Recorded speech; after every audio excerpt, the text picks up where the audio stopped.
मराठवाड्यासह बीड जिल्ह्यामध्ये परत एकदा आणखी परतीच्या पावसाने कहर माजवल्याचे दिसून येत आहे।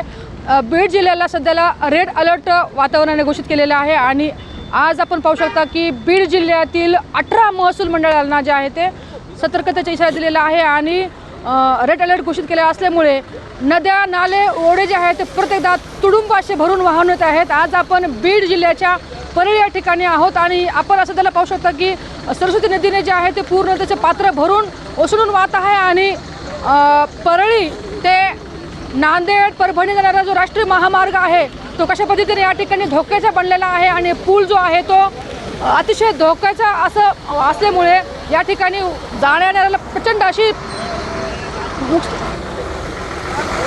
कठीण परिस्थितीचा सामना करून जावं लागत असं आपण पाहू शकता की या ठिकाणी बघा हे धोक्यात जीव घालून प्रवासी जे आहेत ते आपला प्रवास करत आहेत। या ठिकाणी पूल हा मोडकळीस झालेला आहे। मागच्या 2 वर्षापासून या पुलाचं काम सुरू आहे, मात्र अद्याप हे पुलाचं काम पूर्ण झालेलं नसल्या कारणानं यंदा परिस्थिती फार विचित्र झालेली आहे आणि आपण पाहू शकतो की कशा पद्धतीने लोक स्वतःचा जीव धोक्यात टाकून हा रस्ता पुलावरून क्रॉस करत आहेत। हा पूल कधीही आपला जो आहे तो बांधून सुटू शकतो आणि हा पूल आता थोड्या वेळानंतर पाण्यात सुद्धा पडू शकतो। अशी परिस्थिती असताना देखील या ठिकाणी लोक दुसरा पर्यायी मार्ग नसल्याच्या कारणावरून या ठिकाणी प्रवास करत आहेत। आपण आता पाहू शकतो की या ठिकाणी काही नागरिक आहेत, आपण त्यांच्याही प्रतिक्रिया घेणार आहोत। काय सांगताय काका, आता तुम्ही या ठिकाणी आहे, तुम्ही प्रवास करताय, काय परिस्थिती नेमकी आहे, पुलावरून लोक जात आहेत? अहो मी 4 घंटे झाले तो उभा आहे ह्या परळी तालुक्यात। एवढी परिस्थिती झाली, आता माझं सोयाबीन 10 एकर गेलं आहे। आता जरी शेतात गेला तर एवढं बी नाही राहिलं। हा, शेतकऱ्यांना काय फाशी घ्यायची का? आता ह्या पुलाचं काम आहे, मला जायचं आहे पलकड, जायचं कशानं? आता एक आमदाराचे आता हे पुलाचं काम आहे, कोण आहे मला सांगा ना। या सरकारला विचारतो, काय देवेंद्र साहेबाला विचारतो। हे मोठ्या गाड्या चालल्यात, पण एखाद्या पुलच घसरला आणि मोठी गाडी गेली, एखाद्याच्या लेकरं बाळाचं काय होणार आहे?